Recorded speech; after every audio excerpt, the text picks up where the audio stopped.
महाभारत की कथा में कई महान चरित्रों का जिक्र है।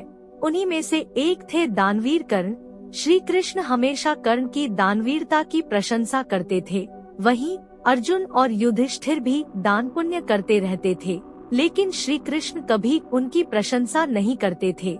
एक दिन अर्जुन ने श्री कृष्ण से इसका कारण पूछा।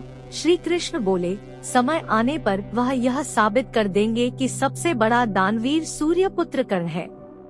कुछ दिनों के बाद एक ब्राह्मण अर्जुन के महल में आया। उसने बताया कि पत्नी की मृत्यु हो गई है। उसके दाह संस्कार के लिए उन्हें चंदन की लकड़ियों की जरूरत है। ब्राह्मण ने अर्जुन से चंदन की लकड़ी दान में मांगी। अर्जुन ने अपने मंत्री को आदेश दिया कि राजकोष से चंदन की लकड़ियों का इंतजाम किया जाए, लेकिन उस दिन न तो राजकोष में चंदन की लकड़ियां मिली और न ही पूरे राज्य में।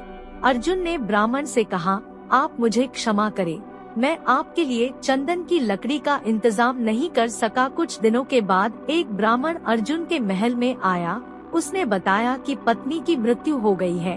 उसके दाह संस्कार के लिए उन्हें चंदन की लकड़ियों की जरूरत है। ब्राह्मण ने अर्जुन से चंदन की लकड़ी दान में मांगी। अर्जुन ने अपने मंत्री को आदेश दिया कि राजकोष से चंदन की लकड़ियों का इंतजाम किया जाए, लेकिन उस दिन न तो राजकोष में चंदन की लकड़ियां मिली और न ही पूरे राज्य में। अर्जुन ने ब्राह्मण से कहा, आप मुझे क्षमा करें, मैं आपके लिए चंदन की लकड़ी का इंतजाम नहीं कर सका।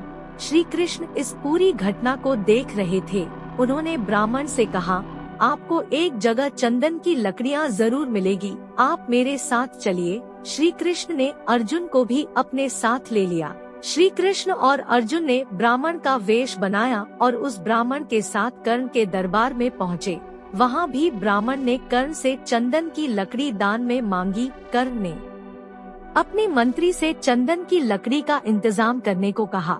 थोड़े समय बाद कर्ण के मंत्री ने कहा कि पूरे राज्य में कहीं चंदन की लकड़ी नहीं मिली। इस पर कर्ण ने अपने मंत्री को आदेश दिया कि उसके महल में चंदन के खंभे हैं, उन्हें तोड़कर ब्राह्मण को दान दिया जाए। मंत्री ने ऐसा ही किया। ब्राह्मण चंदन की लकड़ी लेकर अपनी पत्नी के दाह संस्कार के लिए चला गया। श्री कृष्ण ने अर्जुन से कहा, देखो तुम्हारे महल के खंभों में भी चंदन की लकड़ी लगी है, लेकिन तुमने ब्राह्मण को निराश किया। वहीं कर्ण ने एक बार फिर अपनी दानवीरता का परिचय दिया। कहानी से सीख, दान वो नहीं जो समृद्ध स्थिति में किया जाता है, बल्कि असली दान वो है जो अभाव होने पर भी किया जा सकता है।